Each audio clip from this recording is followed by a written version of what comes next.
Hay un botón de muestra en estos días que nos habla de lo que han sido estos 30 años, con una sola cosa que veamos, la autopista del Sol. Allí tienen su primer mundo, 30 años de corrupción, de saqueo, el país desgajado, pero aquí estamos porque vamos a transformar esta realidad. Ya tenemos estos años de lucha. ¿Alguien se cansó? Nos recargamos con el sol. Y por eso hoy también salió el sol. Porque este país le urge la fuerza, el ánimo, el entusiasmo y también el valor. Porque ahorita sí dimos 2 pasos para atrás, pero nomás para poder ver mejor a nuestro compañero Andrés Manuel López Obrador.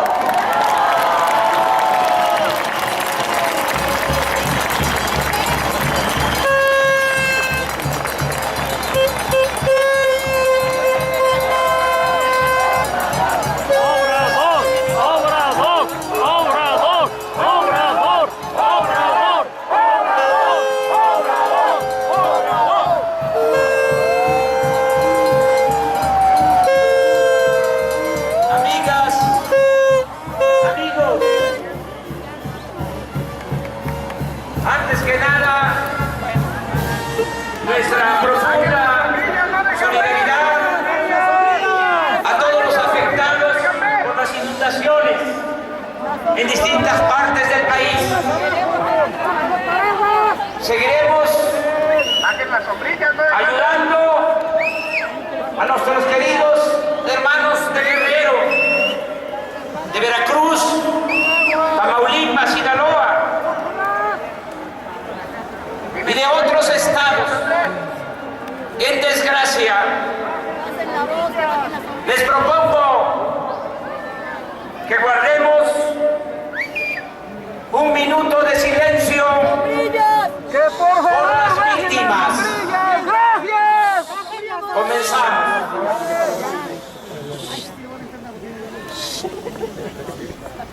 La tableta abajo.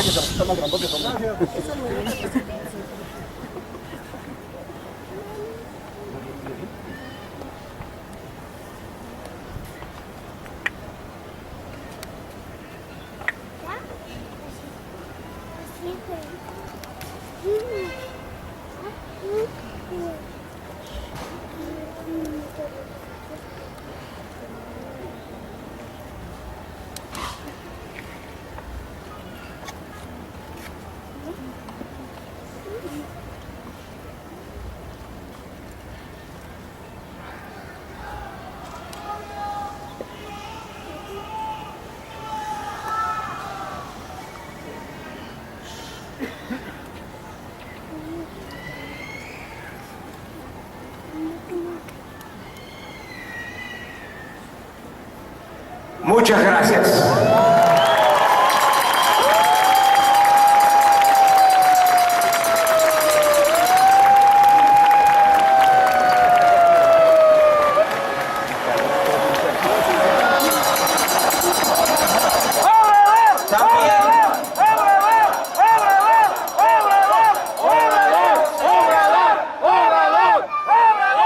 Nuestro apoyo a las maestras y a los maestros del país que luchan en defensa de sus derechos.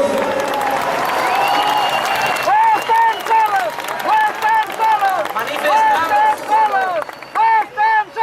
sin oportunismo y con respeto a sus autonomías, que siempre van a contar con nosotros. Amigas y amigos, como acordamos en la asamblea del domingo 8, hace 15 días, estamos llevando a cabo esta segunda manifestación de protesta para evitar la privatización del sector energético y los aumentos de impuestos. Agradezco de todo corazón la voluntad y el esfuerzo que han hecho todas y todos para asistir a este acto. Algunos vienen de muy lejos, con lluvia, transitando por caminos difíciles y con mucho sacrificio. Por eso repito, gracias de todo corazón.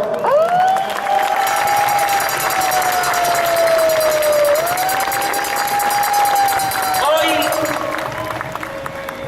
se ha demostrado que vamos creciendo. Somos muchos y seremos más, porque así lo exigen las circunstancias. Aquí reitero, con honestidad y pleno conocimiento de causa, que de aprobarse las llamadas reforma energética y hacendaria, en vez de sacar a México de la crisis, lo conduciría a uno de los peores desastres de su historia. Como ustedes saben, siempre estoy recorriendo el país. En los últimos 9 meses he participado en 300 asambleas informativas, visitando todas las regiones de México. En mis recorridos recojo los sentimientos y las angustias de la gente por la grave situación económica, social y de inseguridad que se padece. Los caminos pavimentados se están convirtiendo en terracerías. El campo está en el abandono. Se han caído las ventas en las tiendas. Las pequeñas y medianas empresas siguen quebrando. Millones de mexicanos se encuentran sin trabajo. No hay dinero. Y el que existe cada vez alcanza menos por la carestía de la vida. Continúa el empobrecimiento de los de abajo y de las clases medias, con el añadido que reina la incertidumbre, la inseguridad y la violencia. Todo esto, desgraciadamente, se confirma hasta con las cifras oficiales. En el primer semestre de este año, la economía solo ha crecido en un 1% en promedio anual. El sector agropecuario y pesquero permanece estancado. La industria de la construcción se desplomó en 3.5%. Las ventas al mayoreo registraron una disminución anual de 6% y al menudeo de 0.42%. La mayoría de los mexicanos ha perdido en estos 9 meses 10% de su poder adquisitivo. Además, de acuerdo a cifras del Instituto Mexicano del Seguro Social, en el primer semestre de este año solo se crearon 100,000 nuevos empleos, lo cual indica que este año 1 millón de jóvenes que ingresan al mercado laboral no tendrán trabajo, más el rezago de millones de mexicanos desempleados. Por si fuese poco, en medio de esta profunda crisis, ahora quieren privatizar al sector energético y aumentar los impuestos. con lo cual México terminaría de hundirse.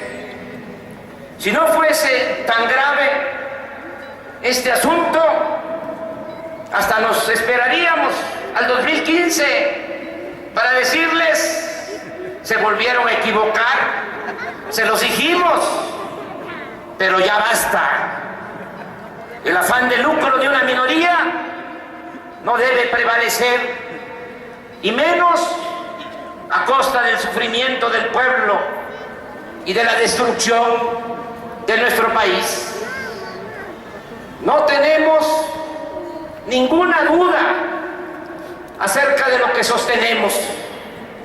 La pretendida privatización del sector energético significa, en esencia, transferir riquezas del pueblo y de la nación a empresas petroleras extranjeras. Los contratos de utilidad compartida en exploración y perforación de pozos petroleros reducirán los ingresos de la hacienda pública. La entrega a particulares de la refinación, la petroquímica, el gas y la energía eléctrica nos dejará sin la posibilidad de utilizar al sector energético nacional para promover el desarrollo, la creación de empleos, el bienestar y la paz. Es cierto que tenemos un pueblo con mucha cultura y vocación de trabajo, y hay otras ramas de la economía muy importantes, pero nada o muy poco se podría hacer para rescatar al país si no se cuenta con el sector energético. Si nos quitan el petróleo, sería como desangrar a México. Además de este atentado, quieren compensar el desfalco que dejaría la privatización del sector energético con los aumentos de impuestos. Por el momento no voy a utilizar mis argumentos para refutar lo equivocado de esta absurda política. Solo quiero citar textualmente lo que un grupo de empresarios de Monterrey me pidieron que dijera al respecto. Cito: es una reforma que no propicia el crecimiento, desincentiva la inversión, afecta a varios sectores y reduce la capacidad de compra y consumo de la clase media. Sigue el texto: a través de aumentos de IVA y reducción en las deducciones fiscales, se estrangulará a la clase media y se acabará con las aspiraciones de movilidad social. Es una reforma, dicen los empresarios de Monterrey, o un grupo de ellos, regresiva, pues plantea un déficit fiscal hecho que no se daba en los últimos 15 años y que siempre es el antecedente de las crisis financieras. Hasta aquí un resumen de ese texto. En fin, esto es lo que ellos y muchos otros mexicanos sostienen acerca de la llamada reforma fiscal. Yo solo agregaría que la reforma fiscal afecta a casi todos los mexicanos, porque los aumentos de impuestos, como ustedes lo saben, siempre se trasladan al consumidor final. Ahora bien, aun cuando hay una gran inconformidad por estas reformas, la actitud del gobierno hasta ahora ha sido de cerrazón, porque piensan que podrán imponerse por encima de la opinión pública y del interés nacional. Apuestan a la simulación y al engaño. Por ejemplo, hace unos días mencioné de que llegó a mis manos el documento de estrategia de la coordinación del PRI en el Senado, en el cual se habla de realizar en 2 semanas foros parlamentarios para la reforma energética. En el documento se señala que todo estará bajo control, hasta el manejo mediático, una especie de hablas y te vas. Pero lo más preocupante, que en 3 días, de acuerdo a ese documento, van a dictaminar, y el 15 de octubre, según ellos, se aprobará la reforma al artículo 27 y 28 de la Constitución. Hoy hacemos público ese plan en su versión preliminar. Voy a pedir César Yáñez que entregue ese documento para que todos sepamos cómo son disimuladores y tramposos. Amigas y amigos, frente a la decisión del gobierno de imponer a toda costa la privatización del sector energético y el aumento de impuestos, lo cual, reitero, se traduciría en el agravamiento de la crisis de México. Por esta razón, considero necesario hacer una propuesta a Enrique Peña Nieto.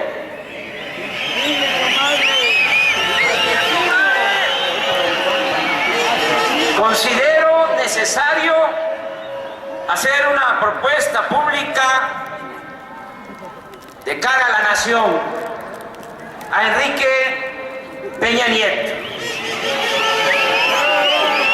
quien de manera oficial ha presentado al Congreso de la Unión las iniciativas de reforma de los artículos 27 y 28 de la Constitución y de Ley de Ingresos para el ejercicio fiscal de 2014.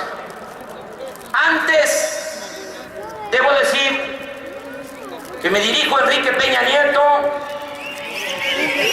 porque así lo exigen las circunstancias y considero que ese es mi deber. No estoy olvidando que él llegó a la presidencia de la República mediante un fraude electoral que consistió, entre otras cosas, en la compra de millones de votos, traficando con la pobreza de la gente. Si acudo a él como interlocutor, es por la emergencia nacional y porque por encima de cualquier otra consideración, que se oiga bien y que se oiga lejos, por encima de cualquier otra consideración, está el interés del pueblo y de la patria.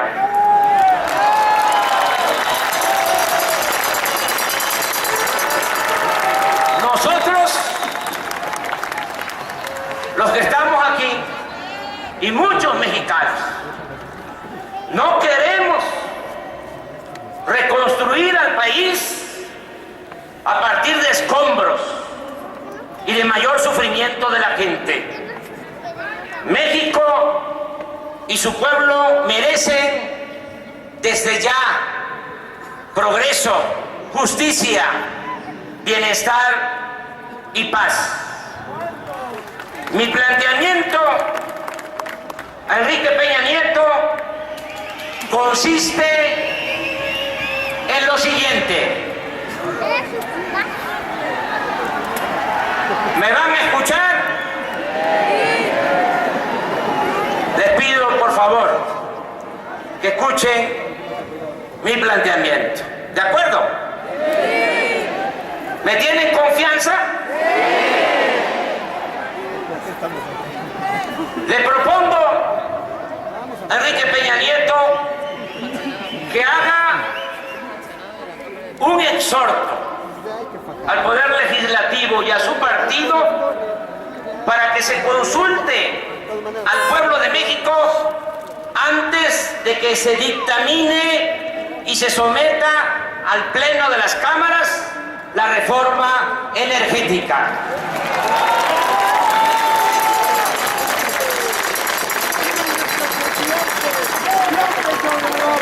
Para saber si los mexicanos están de acuerdo o no en que se reformen los artículos 27 y 28 de la Constitución con la finalidad de otorgar a particulares contratos de utilidad compartida y privatizar la refinación del petróleo, la petroquímica, el gas, la industria eléctrica y la distribución y comercialización de los energéticos. Que se le consulte al pueblo de México. No hay ninguna razón para impedirlo o para limitar que el pueblo de México sea el que decida sobre este importante asunto. Si se actúa de manera responsable y con voluntad política, puede ajustarse el marco legal para celebrar dicha consulta con carácter vinculatorio. Sé bien que existe un sistema de gobierno representativo. Sin embargo, y hay constancia de ello, ningún candidato, ni a diputado federal, ni a senador, ni a presidente de la República, propuso durante la campaña reformar los artículos 27 y 28 de la Constitución. Por lo tanto, nadie, ni en el Poder Ejecutivo, ni en el Poder Legislativo, tiene legitimidad para tomar esa decisión sin consultar a los ciudadanos, sin consultar al pueblo de México.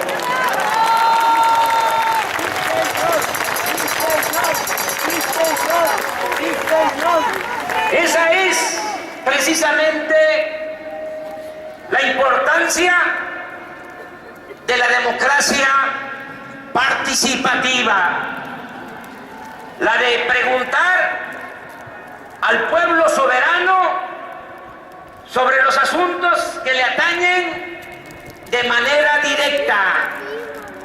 En esencia, nuestra propuesta consiste en que todos nos sometamos al mandato del pueblo.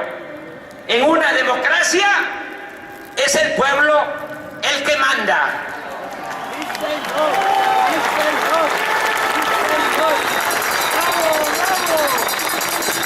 También le solicito a Enrique que modifique su iniciativa de ley de ingresos, eliminando todos los aumentos de impuestos que se contemplan bajo las siguientes consideraciones. Es un agravio, por no decir otra cosa, querer aumentar impuestos sin combatir la corrupción imperante y sin ajustar primero el oneroso gasto del gobierno.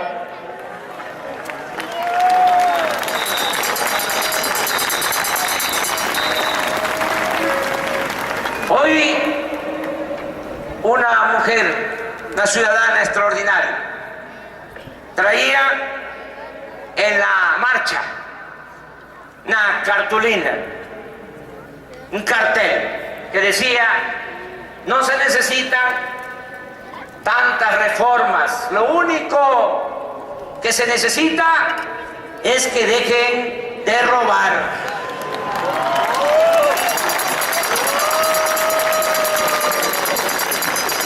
Yo suscribo eso. Ya es tiempo de que dejen de robar, que sea el gobierno el que se apriete primero el cinturón y no la gente. Si se aplica un plan de austeridad, no hay necesidad de aumentar los impuestos ni de seguir endeudando al país. Existen ingresos suficientes para financiar el gasto público. Solo es cuestión de ahorrar y eliminar los privilegios de la alta burocracia. En ningún momento, y menos en épocas de crisis, se justifica que haya un gobierno rico con pueblo pobre. La austeridad republicana, juarista, no solo es un asunto administrativo, sino de principios. Es el momento de corregir la deformación que prevalece en el manejo de las finanzas públicas. Téngase en cuenta. Voy a dar cifras, pero todos tenemos que ir conociendo y manejando estos asuntos. No aceptar eso que dicen, que la política es asunto de los políticos. No, la política es asunto de todos. Lo mismo la economía, no es nada más asunto de los tecnócratas, es asunto de todo el pueblo.